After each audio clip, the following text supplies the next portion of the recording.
ജീവിതത്തിൽ നമ്മൾ സ്നേഹിക്കപ്പെടുക അല്ലെങ്കിൽ നമുക്കൊരാളെ മനസ്സ് തുറന്ന് സ്നേഹിക്കാൻ പറ്റുക എന്നത് ഒരു വലിയ കാര്യം തന്നെയാണ് അല്ലേ.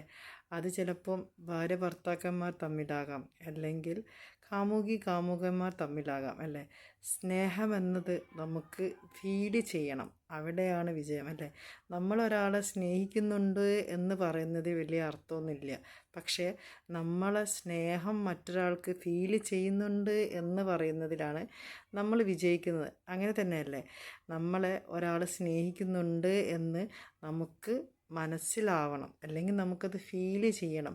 നമ്മൾ ഓപ്പോസിറ്റ് ഇരിക്കുന്ന ആളെ സ്നേഹിക്കുന്നുണ്ടെന്ന് അവർക്ക് അത് ആസ്വദിക്കാൻ പറ്റണം അല്ലേ, അത് അവർക്ക് ശരിക്കും അനുഭവിക്കാൻ പറ്റണം.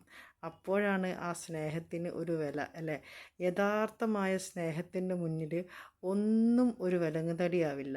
അവിടെ ഒന്നിനും ഒരു എന്താ പറയുക, കുറവുകളോ പരാതികളോ ഒന്നും ഉണ്ടാവില്ല. അവിടെ സ്നേഹിക്കുന്നവനും സ്നേഹിക്കപ്പെടുന്നവളും, അല്ലെങ്കിൽ സ്നേഹിക്കപ്പെടുന്നവനും സ്നേഹിക്കുന്നവളും തമ്മിൽ ഒരു അഭിപ്രായ വ്യത്യാസങ്ങളുമില്ലാതെ, അതിരുവരമ്പുകളില്ലാതെ മനസ്സ് തുറന്ന് സംസാരിക്കാനും സന്തോഷിക്കാനും ആസ്വദിക്കാനും ഒക്കെ അവർക്ക് പറ്റും.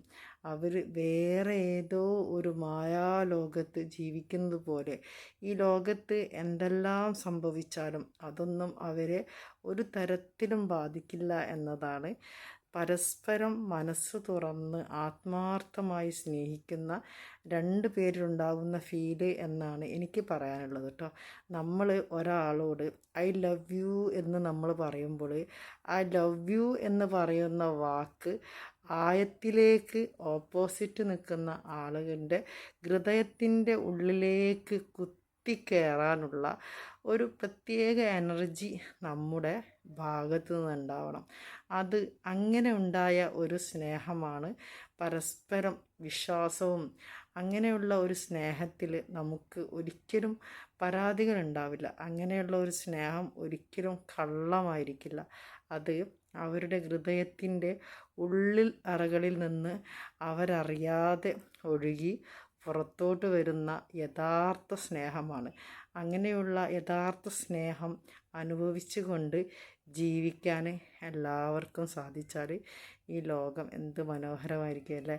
കള്ളവും കളങ്കവും ഇല്ലാതെ പരസ്പരം ഒന്നിനും ഒരു അതിരുവരമ്പില്ലാതെ സ്നേഹിക്കാൻ പറ്റുക, അല്ലെങ്കിൽ സ്നേഹിക്കപ്പെടാൻ പറ്റുക എന്നത് വലിയ ഭാഗ്യം തന്നെയാണ്.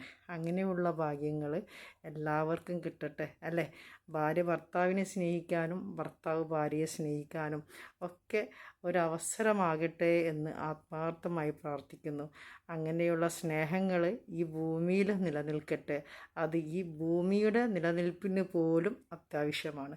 സ്നേഹത്തോടെ സന്തോഷത്തോടെ സംതൃപ്തിയോടെ എല്ലാവർക്കും നല്ലത് മാത്രം വരട്ടെ എന്ന് മനസ്സറിഞ്ഞുകൊണ്ട് പ്രാർത്ഥിച്ചുകൊണ്ട്, നിങ്ങളുടെ ഓരോരുത്തരുടെ പ്രാർത്ഥനയിലും എന്നെ ഉൾപ്പെടുത്തുക എന്ന് പറഞ്ഞുകൊണ്ട് തൽക്കാലം ഞാൻ വിട വാങ്ങുന്നു.